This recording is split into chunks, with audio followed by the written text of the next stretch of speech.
बहुत समय पहले की बात है। एक सुंदर राज्य में राजा और रानी रहते थे। वो बहुत अच्छे थे। उनका दिल सोने जैसा था।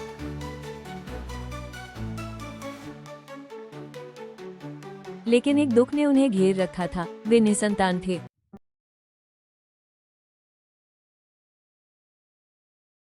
रानी ने हर दिन भगवान से एक प्यारी बच्ची की दुआ मांगी और एक दिन चमत्कार हुआ। रानी मां बनने वाली थी। मेरी रानी, आज तो तुम्हारे चेहरे पर रोशनी है। बच्ची क्या तुम्हें मुस्कुरा रही है भीतर से? हाँ, शायद। लेकिन आज सुबह से मेरे मन में एक अजीब सी इच्छा हो रही है। मुझे एक खास जड़ी बूटी खाने की तलब है। वो जो उस पुराने जंगल के पार वाले बगीचे में उगती है। तुम उस बगीचे की बात कर रही हो जहाँ कोई जाने की हिम्मत नहीं करता? वो तो माँ गोथल का बगीचा है। लेकिन जैसे जैसे समय बीता, रानी बहुत कमजोर हो गई। उसे एक खास हरी पत्तेदार जड़ी बूटी की बहुत इच्छा होने लगी। उसका नाम था रापुंजेल। वो जड़ी बूटी एक जादुई बगीचे में उगती थी।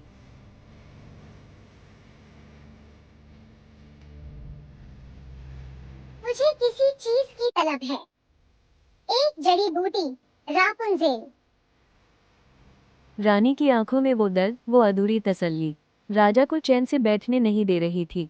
उस रात जब पूरा महल सो रहा था, राजा निकल पड़ा उस दिशा में जहां सिर्फ डर और जादू राज करते थे।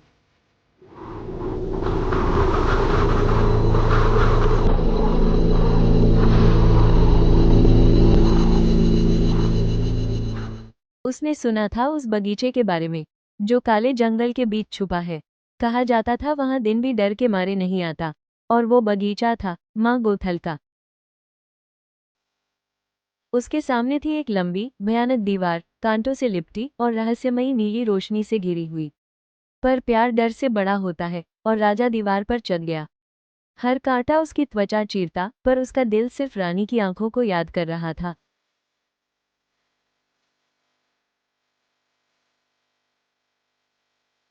और दीवार पार करते ही सामने था वो बगीचा। जड़ी बूटियां अजीब सी रोशनी छोड़ रही थी, जैसे किसी की सांसें चल रही हो।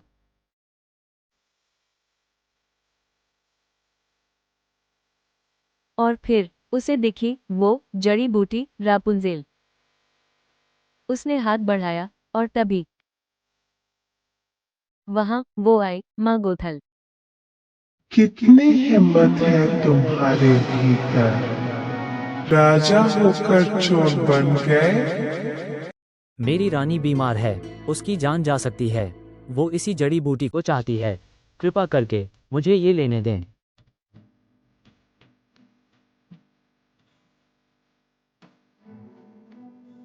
मेरे बगीचे में बिना अनुमति घुसने वालों को ये जंगल कभी बाहर नहीं जाने देता।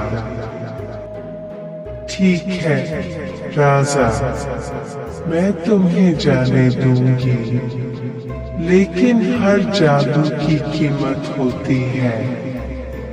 तुमने मेरी जमीन से जीवन चुराया है, अब मैं तुम्हारे जीवन से जीवन लूंगी।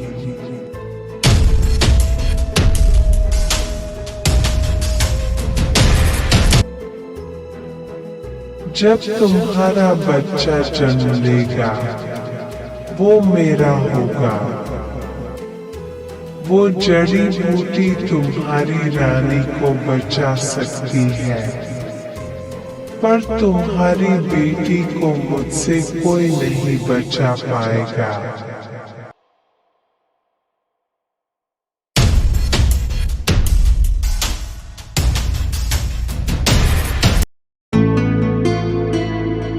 राजा बहुत डर गया और चुप हो गया। कुछ समय बाद एक सुंदर बच्ची जन्मी, जिसके सुनहरे बाल सूरज जैसे चमकते थे। राजा और रानी ने उसका नाम रखा रापुंजेल।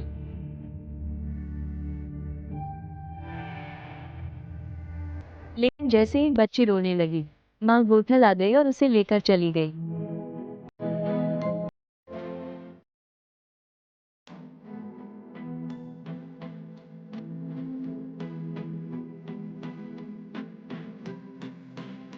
दूर जंगल के बीच एक ऊंचे टावर में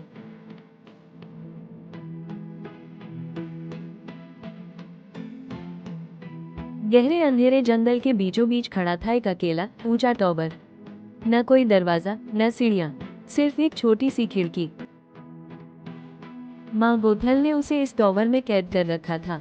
बचपन में चुराई गई रापुंजेल को गोथल ने दुनिया से छुपा कर रखा ताकि कोई उसे ढूंढ न सके। टावर के ऊंचे कमरे में रापुंजेल अकेली रहती थी, जहां बाहर जाने का कोई रास्ता नहीं था। सिर्फ एक ही आवाज आती थी, उसी एक इंसान की जो उसे देख सकता था। रापुंजेल को बाहर की दुनिया के बारे में कुछ नहीं पता था। उसकी जिंदगी सिर्फ टावर की दीवारों और माँ गोथल की बातों तक सिमटी हुई थी।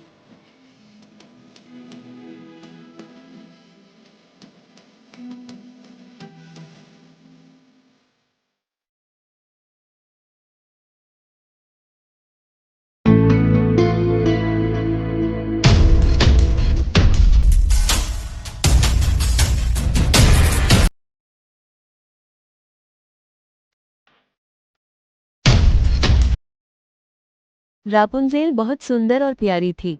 उसके बाल बहुत लंबे और सुनहरे थे। हर दिन माँ गोथल पुकारती, रापुंजेल, रापुंजेल, अपनी जुल्फें नीचे गिराओ, और रापुंजेल बाल लटकाती, जिन पर चढ़कर गोथल ऊपर जाती।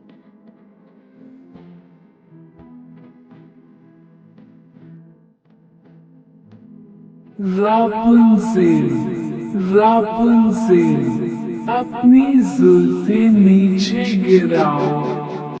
मैं हूँ तुम्हारी माँ गोथल। जल्दी करो बच्ची, अंधेरा हो रहा है।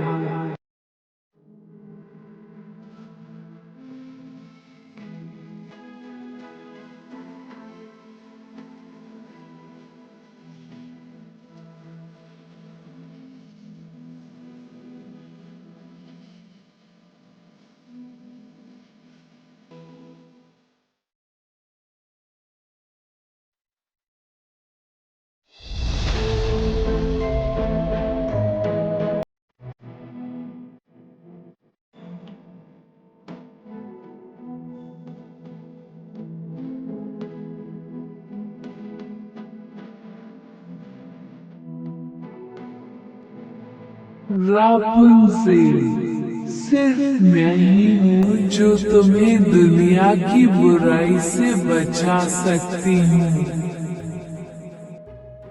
बाहर की हवा भी जहरीली है रापुंज़ेल।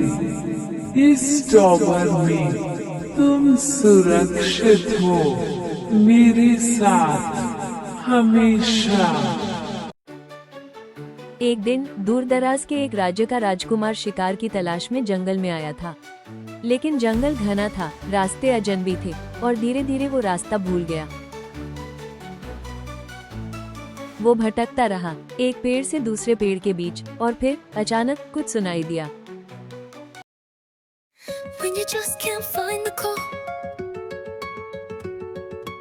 そんな時に思い出して When you just can't find the call.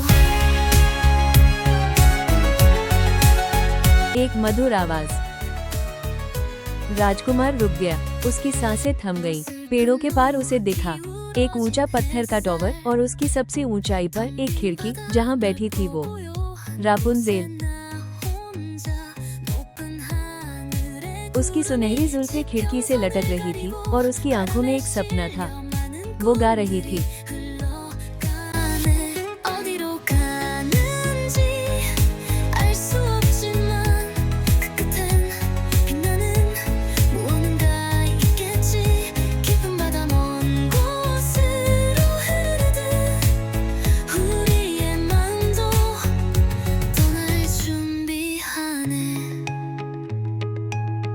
राजकुमार उसे देखता रहा, चुपचाप, जैसे समय वहीं ठहर गया हो। लेकिन तभी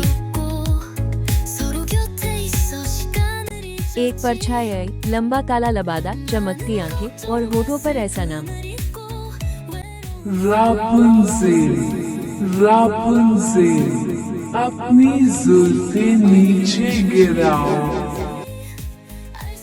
राजकुमार चौंक गया। उसने देखा वही सुनहरी जुल्फें लहराते हुए नीचे गिर गई और वो औरत उन बालों पर चढ़ने लगी।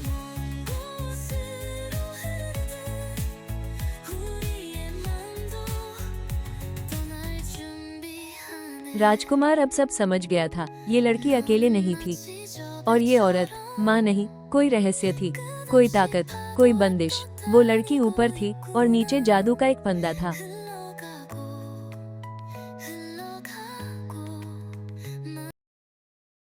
अगले दिन जैसे ही सूरज की पहली किरणें जंगल की शाखाओं पर उतरी, राजकुमार फिर उसी टॉवर के पास पहुंचा।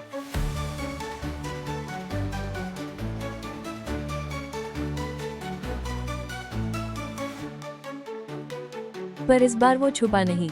उसने आवाज दी, वही शब्द जो उसने रात को सुने थे। रापुंज़ेल, रापुंज़ेल, अपनी जुल्फें नीचे गिराओ। रापुंज़ेल हैरान रह गई। ये आवाज माँ गोथल की नहीं थी, ये कुछ और थी, नई, अलग और शायद भरोसेमंद। रापुंज़ेल, रापुंज़ेल, अपनी जुल्फें नीचे गिराओ।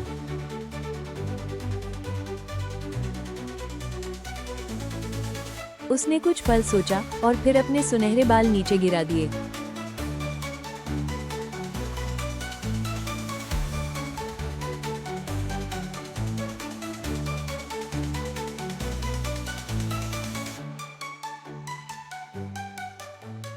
राजकुमार ऊपर चढ़ा। हर कदम के साथ उसका दिल और तेज धड़कने लगा और रापुंज़ेल ऊपर बैठी सोच रही थी। ये आवाज माँ गोथल की नहीं। ये कौन है?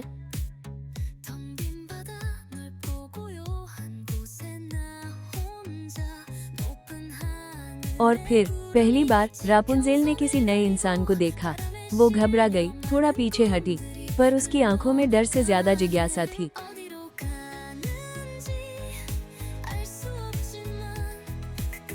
डरिए मत, मैं आपका कोई नुकसान नहीं करूंगा। मैं आपकी आवाज सुनकर यहाँ आया हूँ। आपने बहुत सुंदर गाया।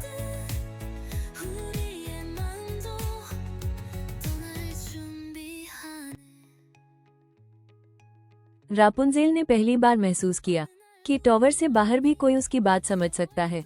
धीरे धीरे दोनों ने बातें करना शुरू किया। राजकुमार ने उसे अपने राज्य, आसमान में उड़ते पक्षियों, नदियों, पहाड़ों और फूलों के बारे में बताया। वो सब कुछ जो उसने कभी देखा ही नहीं था। मेरी आवाज, क्या तुमने सच में मुझे गाते सुना? मैं तो बस अकेले में गाती हूँ। मुझे नहीं पता था कोई सुनता भी है। रापुंज़ेल, क्या तुम कभी बाहर नहीं गई? नहीं, कभी नहीं। इस टॉवर से बाहर की जमीन मैंने कभी महसूस नहीं की। माँ गोथल कहती हैं, बाहर की दुनिया बहुत बुरी है। रापुंज़ेल, माँ गोथल तुमसे झूठ बोलती है। बाहर की दुनिया उतनी बुरी नहीं है जितनी उसने बताई है, बल्कि वो बहुत सुंदर है। राजकुमार हर दिन आता, कभी फूल लेकर, कभी कहानियाँ, कभी सिर्फ मुस्कान।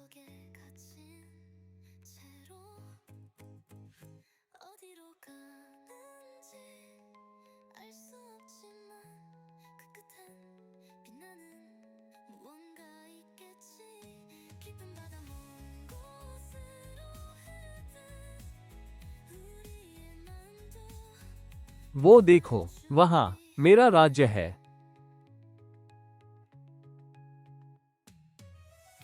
मेरे राज्य में लोग एक दूसरे की मदद करते हैं। हर सुबह सूरज नदियों पर सोने जैसी रोशनी बिखेरता है। पहाड़ों पर बर्फ गिरती है और जब धूप आती है तो वो बर्फ हीरो जैसी चमकती है। और बारिश, ओह रापुंज़ेल, बारिश वहाँ एक त्योहार जैसी लगती है। बच्चे भीगते हैं और मिट्टी से महक उठती है जैसे धरती ने सांस ली हो। तुम्हारी जुल्फों जैसी सुनहरी धूप वहाँ हर तरफ बिखरी होती है। और सबसे जरूरी बात, वहाँ आजादी है रापुंज़ेल। खुला आसमान है जहाँ सपने उड़ सकते हैं। क्या मैं सच में एक दिन ये सब देख पाऊंगी?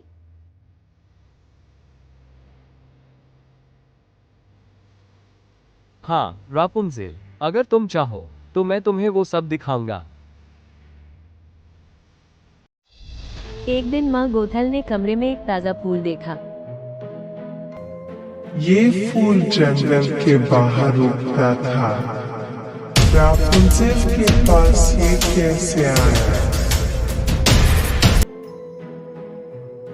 बस वही पल था जब माँ गोथल को शक हो गया। उसने समझ लिया कोई टॉवर में आता है और रापुंज़ेल उससे छुपकर मिलती है। रापुंज़ेल डर गई। उसने कोशिश की कि वो बात न बताए, लेकिन माँ गोथल का जादुई गुस्सा बढ़ता जा रहा था।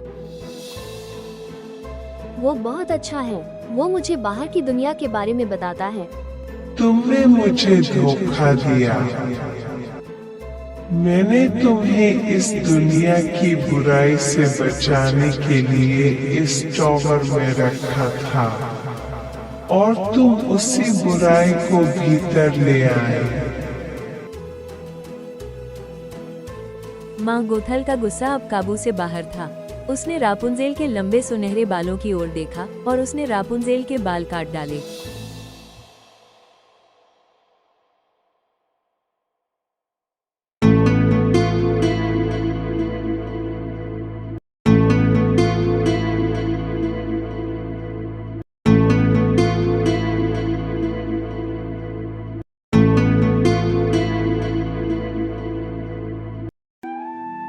उसने रापुंज़ेल को कुछ कहने का मौका नहीं दिया। उस रात माँ गोथल उसे दूर, बहुत दूर, एक सुनसान रेगिस्तान में छोड़ आई, जहाँ कोई आवाज नहीं पहुँच सकती थी।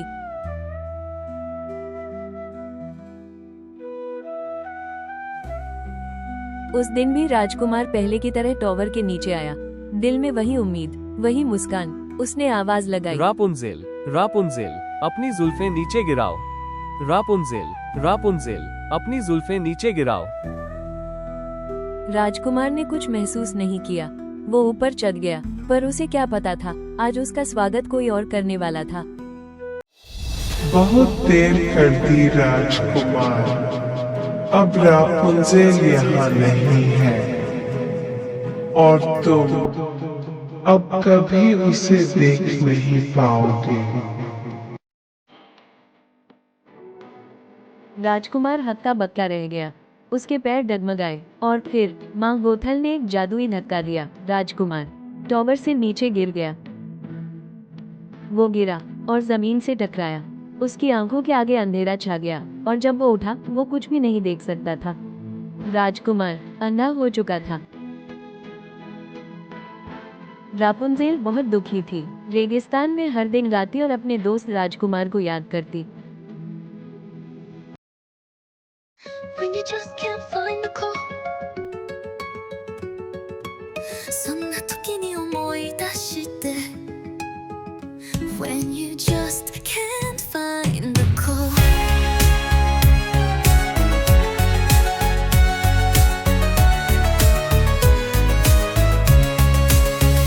슬픈 오후 기울어진 햇살 텅 빈 바다 널 보고요 한 곳에 나 혼자 높은 하늘에 구름이 지평선을 가리고 바람에 실려 많은 꿈들이 흘러가네 어디로 가는지 알 수 없지만 그 끝엔 빛나는 무언가 있겠지 깊은 바다 먼 곳으로 흐르듯 우리의 마음도 떠날 준비하네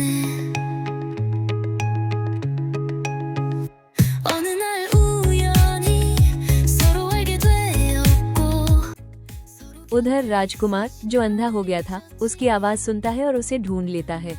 걱정과 슬픔을 잊고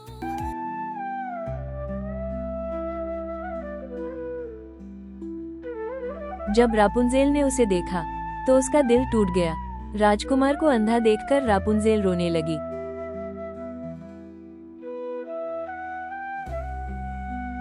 उसके आंसू राजकुमार के चेहरे पर गिरे और फिर एक चमत्कार हुआ, जैसे हर आंसू में कोई जादू छुपा था। उसकी आंखों पर गिरते ही एक हल्की रोशनी फैल गई।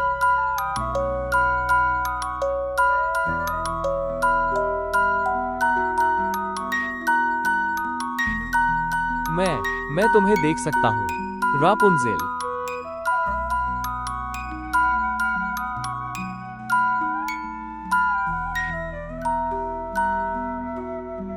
सालों बाद जब रापुंजेल अपने महल पहुंची, उसके माता पिता राजा और रानी उसे देखकर स्तब्ध रह गए। रानी ने उसे गले से लगा लिया।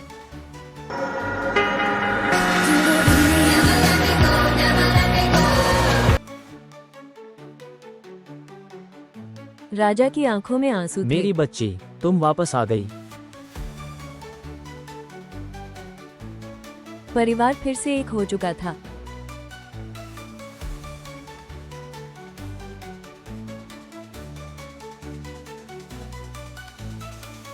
कुछ ही समय बाद पूरे राज्य में खुशियों की तैयारी शुरू हो गई, क्योंकि रापुंजेल और राजकुमार की शादी होने वाली थी। रापुंजेल ने एक बहुत सुंदर सुनहरी ड्रेस पहनी थी। उसकी आंखों में चमक थी, जैसे उसने कोई सपना पूरा कर लिया हो।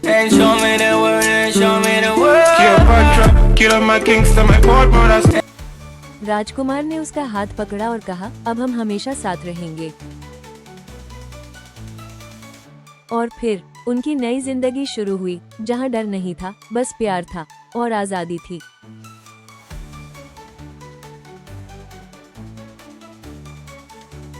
टॉवर अब भी वहीं खड़ा था, ऊंचा, अकेला और अब खामोश। माँ गोथल फिर लौटी, जैसे हर बार आती थी। उसने नीचे से वही पुरानी आवाज लगाई, रापुंज़ेल, रापुंज़ेल, अपनी जुल्फें नीचे गिराओ। पर खिड़की पर कोई चेहरा नहीं था, न जुल्फे न मुस्कान, सिर्फ हवा और खामोशी। और फिर एक दिन वो पत्थर का टावर देखते हुए मर गया। When you just can't find the call. Yeah, you can be the greatest, you can be the best, you can be the King Kong banging on. रापुंजेल की यह कहानी सिखाती है कि जिस सपने से आप सच्चा प्रेम करते हैं, उसे कभी छोड़ना नहीं चाहिए, क्योंकि सच्चा प्यार और विश्वास हर मुश्किल को पार कर सकता है।